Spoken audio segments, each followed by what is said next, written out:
Friends, welcome back to my YouTube channel. ಇಂದಿನ ಆಸೆ ಸಂಚಿಕೆ ಏನಾಗುತ್ತೆ ಅಂತ ನೋಡೋಣ ಬನ್ನಿ. ಅದಕ್ಕಿಂತ ಮೊದಲು ಲೈಕ್ ಆ್ಯಂಡ್ ಸಬ್ಸ್ಕ್ರೈಬ್ ಮಾಡೋದು ಮಾತ್ರ ದಯವಿಟ್ಟು ಮರಿಬೇಡಿ ಅಂತ ಹೇಳ್ತಾ, ಶುರುವಿನಲ್ಲಿ ಶೀಲಾ ರೌಡಿನ ಬೈತಾ ಇರ್ತಾಳೆ. ಏನು ಮಾಡಿದೆ ನೀನು, ಏನು ಅವ್ನು ರಿಯಾಕ್ಟೇ ಮಾಡ್ತಾ ಇಲ್ಲ ಅಂತ ಹೇಳಿದಾಗ ರೌಡಿ ಹೇಳ್ತಾನೆ, ನೋಡಿ ಮೇಡಮ್, ನನ್ನ ಶೂ ನೋಡಿ, ಅವ್ನ ಕಾಲು ಎಷ್ಟು ತುಳಿದಿದ್ದೀನಿ ಅಂತ ಹೇಳ್ಬಿಟ್ಟು ನನಗೆ ಗೊತ್ತು ಅಂತ ಹೇಳಿದಾಗ, ಏನು ಮತ್ತೆ ನೀನು ತುಳಿದಿದ್ರೆ ಮತ್ತೆ ಅವ್ನು ರಿಯಾಕ್ಟೇ ಮಾಡ್ತಾ ಇಲ್ಲ ಅಂತ ಹೇಳ್ಬಿಟ್ಟು ಶೀಲಾ ಬೈತಾಳೆ. ಮೇಡಮ್, ನಾನು ಅವ್ನ ಕಾಲು ಸರಿಯಾಗಿ ತುಳಿದಿದ್ದೀನಿ ಅಂತ ಹೇಳ್ಬಿಟ್ಟು ಮುಂದೆ ಹೋಗ್ಬಿಟ್ಟು ಶೀಲಾ ಕಾಲು ತುಳಿಯಕ್ಕೆ ಹೋಗ್ತಾನೆ. ಅದನ್ನು ನೋಡೋದ ಶೀಲಾ ತುಂಬ ಕೋಪ ಬಂದ್ಬಿಟ್ಟು ಅವನಿಗೆ ಹೊಡೆದು ಬಿಡ್ತಾಳೆ. ಶೀಲಾ ಹೊಡೆದ್ಬಿಟ್ಟು, ನನ್ನ ಕಾಲು ಯಾಕೋ ತುಳಿತಿದ್ಯಾ ನೀನು ಅಂತ ಹೇಳ್ಬಿಟ್ಟು ರೌಡಿ ಹೊಡಿತಾಳೆ. ಆಗ ರೌಡಿ ಹೇಳ್ತಾನೆ, ನೋಡಿ ಮೇಡಮ್, ನಿಮಗೆ ಒಂಚೂರು ಕಾಲು ತುಳಿದಿದ್ದಕ್ಕೇನೆ ನಿಮಗೆ ಎಷ್ಟು ಕೋಪ ಬಂತು. ಆದರೆ ಅವನಿಗೆ ನಾನು ಭಕ್ತ ಕುಂಬಾರದಲ್ಲಿ ಮಗು ತುಳಿತಾರಲ್ವ, ಆ ಥರ ತುಳಿದಿದ್ದೀನಿ. ಅದಕ್ಕೆ ಅವನು ಸ್ವಾಮಿಯೇ ಶರಣಮಯ್ಯಪ್ಪ ಅಂತ ಹೇಳ್ಬಿಟ್ಟು ಅವನು ಈ ಥರ ಹೇಳ್ದ. ಇಂಥದ್ರಲ್ಲಿ ಇನ್ನೇನು ಮಾಡೋಕ್ಕಾಗತ್ತೆ ಮೇಡಮ್ ಅಂತ ಹೇಳಿದಾಗ, ಆಮೇಲೆ ಶೀಲಾ, ಥೂ ಅಂತ, ನಾಚಿ ಆಗಲ್ವ ನಿಮಗೆ ಈ ಥರ ಹೇಳೋದಕ್ಕೆ, ಫೋನಲ್ಲಿ ನಾವು ಹೀಗೆ ಹಾಗೆ ಅಂತ ಹೇಳಿ ಬಿಲ್ಡಪ್ ಕೊಟ್ರಿ, ಈಗ ನೋಡಿದ್ರೆ ಏನು ಮಾಡ್ತಾ ಇಲ್ಲ ನೀವು ಅಂತ ಹೇಳ್ಬಿಟ್ಟು ಶೀಲಾ ಬೈತಾಳೆ. ರೌಡಿ ಹೇಳ್ತಾನೆ, ಇಲ್ಲ ಮೇಡಮ್, ಅವನಿಗೆ ತಾಳ್ಮೆ ಜಾಸ್ತಿ, ಅವರಿಗೆ ಕೋಪ ಬರ್ಸಿ ಜಗಳಾಡೋದು ತುಂಬ ಕಷ್ಟ ಮೇಡಮ್ ಅಂತ ಹೇಳುವಾಗಲೇ ಇನ್ನೊಬ್ಬ ರೌಡಿ ಹೇಳ್ತಾನೆ, ಇದೊಂದೇ ಪ್ಲಾನ್ ಇಲ್ಲ ಮೇಡಮ್, ನನ್ನ ಹತ್ರ ಬೇರೆ ಪ್ಲಾನೇ ಇದೆ ಅಂತ ಹೇಳ್ಬಿಟ್ಟು ಅವನು ಹೇಳ್ದಾಗ, ಅದು ಏನು ಪ್ಲಾನು ಅಂತ ಹೇಳ್ಬಿಟ್ಟು ಶೀಲಾ ಕೇಳ್ತಾಳೆ. ಅದೆಲ್ಲ ಹೇಳಲ್ಲ ಮೇಡಮ್, ಮಾಡಿ ತೋರಿಸ್ತೀವಿ ಅಂತ ಹೇಳಿದಾಗ, ಇನ್ನು ನೀವು ಮಾಡೋಷ್ಟೊತ್ತಿಗೆ ಇನ್ನೇನೇನಾಗುತ್ತೋ ಅಂತ ಹೇಳ್ಬಿಟ್ಟು ಶೀಲಾ ಹೇಳ್ತಾಳೆ. ಇನ್ನೊಂದು ಕಡೆ ಸೂರ್ಯ ತನ್ನ ಕಾಲನ್ನು ತುಳಿದಿದ್ದು ನೋಡಿ ನೋವಾಗ್ಬಿಟ್ಟು ಅವನು ತುಂಬ ನರಳ್ತಾ ಇರ್ತಾನೆ. ನೋವನ್ನ ತುಂಬ ಕಾಲನ್ನು ಒತ್ಕೊಂಡು ಬಾಯ್ ಬಡ್ಕೋತಾ ಇರ್ತಾನೆ. ನರಳಾಡೋದು ನೋಡಿ ಮೀನಾ ಕೂಡ, ತುಂಬ ನೋವಾಗ್ತಾ ಇದೆ ಅಂತ ಕೇಳಿದಾಗ, ಹ್ಞೂ ತುಂಬ ಜೋರಾಗಿ ತುಳಿದ್ಬಿಟ್ಟು ಅವನು ಅಂತ ಹೇಳ್ಬಿಟ್ಟು ಹೇಳಿದಾಗ, ಇನ್ನೊಂದು ಕಡೆ ಶಾಂತಿ ರೋಹಿಣಿ ರೂಮಲ್ಲಿ ಬಂದ್ಬಿಟ್ಟು, ಇನ್ನೂ ನಿಮ್ಮ ತಂದೆ ಬಂದಿಲ್ವಲ್ಲ, ಎಲ್ಲ ಕಾರ್ಯ ಸ್ಟಾರ್ಟ್ ಆಗುತ್ತೆ, ನೀನು ಇನ್ನೂ ಬಂದಿಲ್ವಲ್ಲ ನಿಮ್ಮ ತಂದೆ. ರೋಹಿಣಿ ಶ್ರುತಿ ನೋಡಿದರೆ ಮೈ ತುಂಬ ಬಂಗಾರ ಹಾಕೊಂಡು ಕೂತಿದ್ದಾಳೆ, ನೀನು ನೋಡಿದರೆ ಎರಡೇ ಚೈನ್ ಹಾಕೊಂಡು ಕೂತಿದ್ಯಾ, ತಗೋ ಅಂತ ಹೇಳ್ಬಿಟ್ಟು ತನ್ನ ಚೈನ್ ಕೊಡ್ತಾಳೆ. ಇಲ್ಲ ಅತ್ತೆ, ನನಗೆ ಬೇಡ ಅಂತ ಹೇಳಿದಾಗ, ಇಲ್ಲ ನಿಮ್ಮ ತಂದೆ ತರ್ತಾರಲ್ವ 2-3 kg ಚಿನ್ನ, ಅವಾಗ ನೀವು ವಾಪಸ್ ಕೊಡುವಂತೆ ಅಂತ ಹೇಳಿದಾಗ, ಆಗ ಪೂಜಾ ಹೇಳ್ತಾಳೆ, ಅದೇನು ತೆಂಗಿನಕಾಯಿ ಚಿಪ್ಪ ಅಲ್ಲಿಂದ ಫಾರಿನಿಂದ ತರಬೇಕು ಅಂತ ಅಂದರೆ ಅದಕ್ಕೂ ಕೂಡ ರೂಲ್ಸ್ ಇರುತ್ತೆ, ನಾವು ಏರ್ಪೋರ್ಟಲ್ಲಿ ಬರಬೇಕು ಅಂತಂದರೆ ಎಲ್ಲ ಸ್ಕ್ಯಾನ್ ಮಾಡ್ತಾರೆ, ಅದಕ್ಕೆ ಅವರು ಆ ಥರ ಎಲ್ಲ ತರಲ್ಲ, ಏನೋ ಲಿಮಿಟಲ್ಲಿ ತರ್ಬೋದು ಬಂಗಾರನ ಅಂತ ಹೇಳಿದಾಗ, ಸರಿ ಅದಾದರೂ ತರ್ತಾರಲ್ವ, ಅವಾಗ ಕೊಡು ಅಂತ ತಗೊಳಮ್ಮ ರೋಹಿಣಿ ಅಂತ ಹೇಳ್ಬಿಟ್ಟು ಹೇಳ್ತಾರೆ. ಇದೆಲ್ಲ ಆದಮೇಲೆ ಇನ್ನೊಂದು ಕಡೆ ಸೂರ್ಯ ಹೋಗ್ತಾ ಇರ್ತಾನೆ.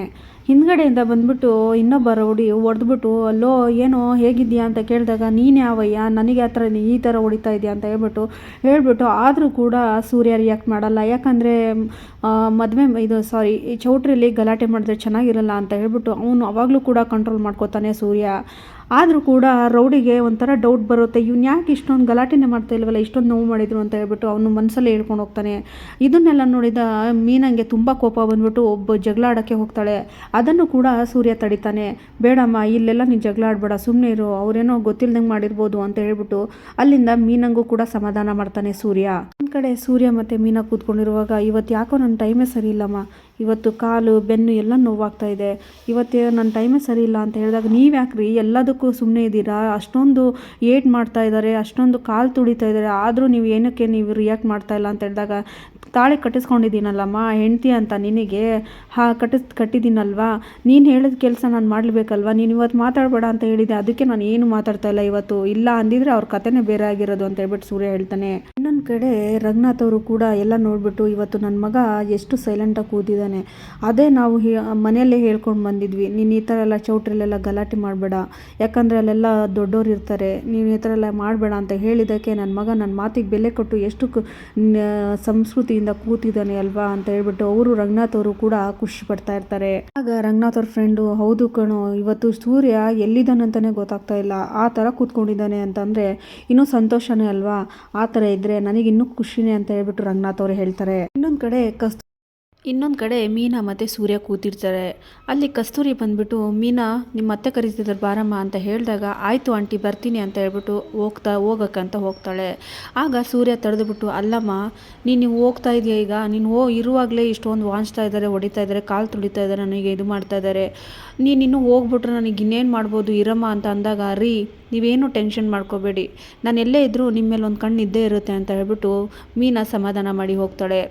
ಅವನು ಸೂರ್ಯ ಕೂತಿರುವಾಗ ಹಿಂದ್ಗಡೆಯಿಂದ ರೋಹಿಣಿ ಮಾಡಿರೋ ಪ್ಲ್ಯಾನ್ ಪ್ರಕಾರ ಅವ್ನು ಕರ್ಕೊಂಬಂದಿರೋ ಅವ್ನು ಬಂದುಬಿಟ್ಟು, ಸೂರ್ಯ ಅವರೇ ಹಾಯ್ ಅಂತ ಹೇಳ್ಬಿಟ್ಟು ಫ್ರೆಂಡ್ ಮಾಡ್ಕೋತಾನೆ. ಫ್ರೆಂಡ್ ಮಾಡಿಕೊಂಡು ಬನ್ನಿ ಅಂತ ಹೇಳ್ಬಿಟ್ಟು ಕರೆಯಕ್ತಾನೆ. ಎಲ್ಲಿಗೆ ಅಂತ ಹೇಳಿದಾಗ ಬನ್ನಿ ನಾನು ಹೇಳ್ತೀನಿ ಅಂತ ಹೇಳ್ತಾನೆ. ಇಲ್ಲ ನಾನು ಬರಲ್ಲ ಅಂತ ಹೇಳಿದಾಗ ಅಲ್ಲ ಫ್ರೆಂಡ್ಸ್ ಅಲ್ವಾ ನಾವು, ಫ್ರೆಂಡ್ಸ್ ಅಂತ ಹೇಳ್ತೀರಾ, ಬನ್ನಿ ಹೋಗೋಣ ಅಂತ ಹೇಳಿದಾಗ ಸರಿ ಆಯಿತು ಬನ್ನಿ ಅಂತ ಹೇಳ್ಬಿಟ್ಟು ಹೋಗ್ತಾನೆ.